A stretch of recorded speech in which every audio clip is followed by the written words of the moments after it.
Sit first. Hey everybody, Eric Monroe, financial advisor and employee benefit consultant. I'm here today talking to business owners, CFOs, CPAs, HR executives about a very hot topic right now, health savings accounts, HSAs. Not to get confused with FSAs, flexible spending, or HRAs, which are health reimbursement accounts. This is totally separate.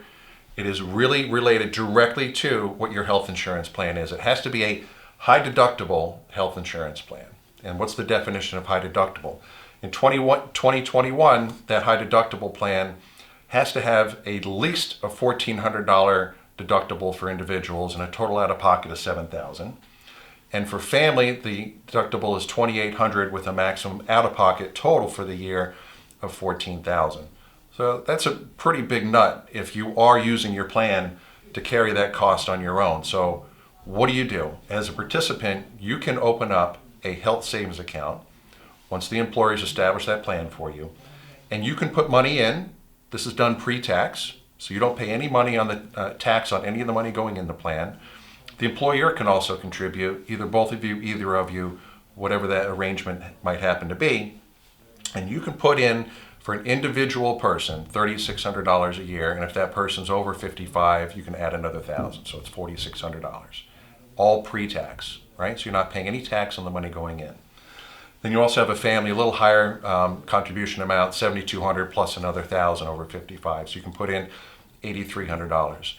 The reason that this is good is multiple.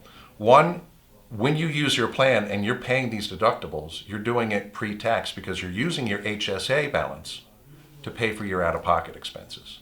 So that those expenses are not done after tax; those expenses are paid pre-tax.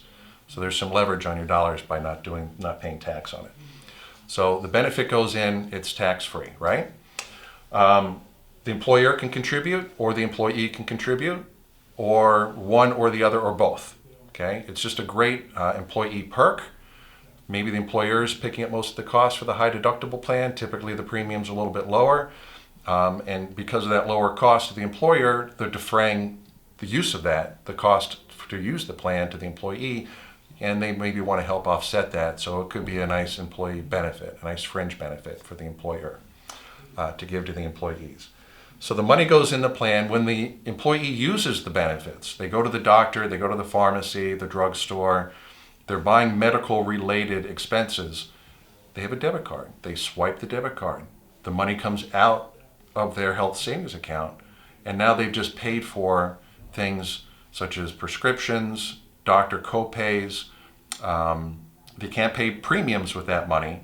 They can't go out and have elective surgeries, but they can buy over-the-counter medications, again, prescription medications, durable medical equipment, things that help your health as opposed to voluntary things like a gym membership, right? You can't pay for a gym membership. You can't pay for dancing lessons. You can't do it unless it's related. There's a whole list of yes, you can, and no, you can't spend money on. That you have to be aware of and be cognizant of that.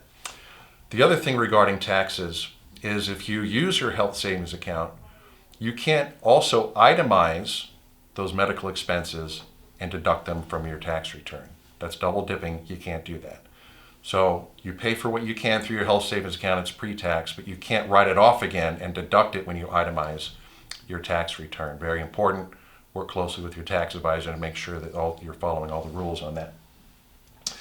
Now, this plan, not only do you put money in tax pre-tax, but you can also, in a lot of these plans, invest that money, right? So now we're going from just paying our current out-of-pocket expenses to planning for the future.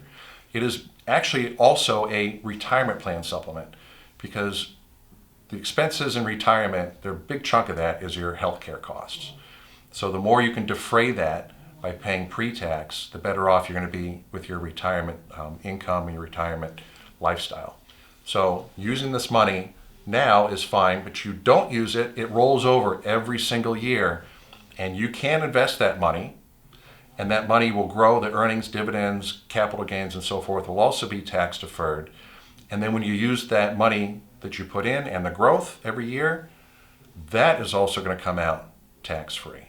So tremendous tax leverage going in while you have the account and also coming out. So even though this is employer-sponsored plan, once you leave the employer, it's portable. You can continue to maintain the plan. It's your plan. It's your HSA. It's yours. You can do anything you want with it. If you're not in a high deductible plan, when you leave your employer, you can't put more money in, but now you have that plan and you can access it at any time for your out-of-pocket medical expenses. There are more details. There's more ins and outs. This is just a high-level overview. What I offer to do for people is to do an HSA educational meeting in their office or on a video conference and educate your employees about HSA accounts.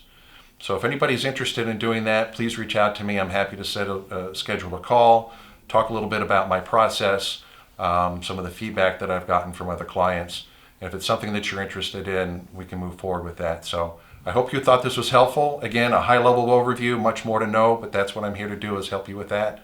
So kind of like this if you like it, and share if there's other people you think would benefit from this information. I appreciate it. Thank you.